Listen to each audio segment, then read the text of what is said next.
Hey, Erik Van Horn here again. Finished up a couple podcasts today. Had a great time, and one of them that I was supposed to have actually got delayed a little bit. And the reason I wanted to tell you about that is they asked me, like, Erik, how do you know when it's time to sell? And I know something about this because I've sold a number of franchises that I've owned. And I just recently sold my largest deal ever, largest exit, and it was very, very good.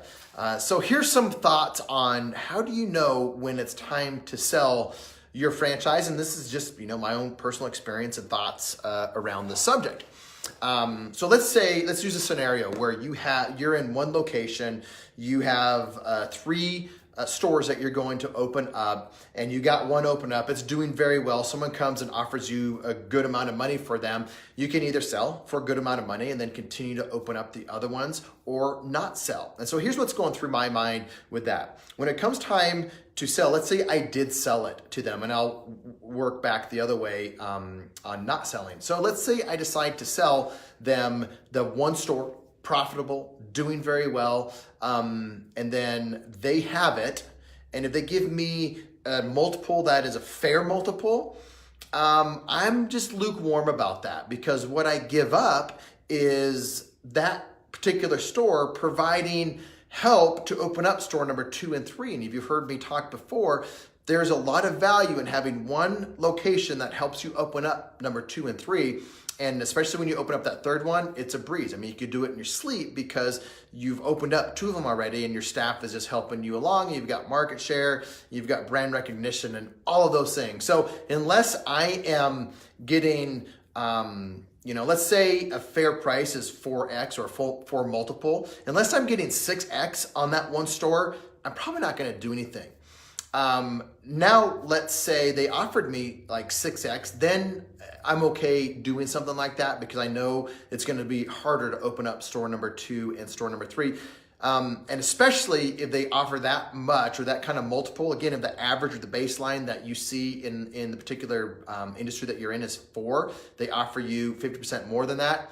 I would look at doing that if it was a strong buyer and I was not really financing any of it. It was just a big lump sum to me, then I'm okay doing that. If I am having to bet on them, not running that into the ground, and I'm just getting like 20, 25, 30% down, changes the whole story. So now, let's say I wait, and there's might be a buy. So the real buyer in a situation that someone wants to buy one open location, they should look at location number 2 and 3 as a big value add to buy location number 1, because the hard work's been done opening up the first location. They go to open up number 2 and 3. It's a lot easier for them to do that than it was if they just had one location. So anyway, at the end of the day, I prefer to get 3 opened up really fast. If somebody comes along and they want to offer me a really strong multiple for something like that, and I'm ready to get out of that particular business for whatever reason it is, then I'm ready to do that. But if I just have one location open and they want to buy just that one location, I still have to open up number 2 and 3, and it's going to be harder to do it because I sold. Not as attractive. So anyway, I hope that you found that helpful. That was a real question that I got from someone today, and I just thought I'd share it. If you want to talk to me more about this stuff, maybe you are exiting a business and you are looking for diversification for your next business, just go to talkwitheric.com. You'll fill out a few questions there, and if you qualify, we can get on the phone. If you don't qualify, I can put you in touch with a member of my team and take it one step at a time with me. But one thing to remember is always begin with the end in mind. Always think about an exit before you actually have to exit, or that is in front of you.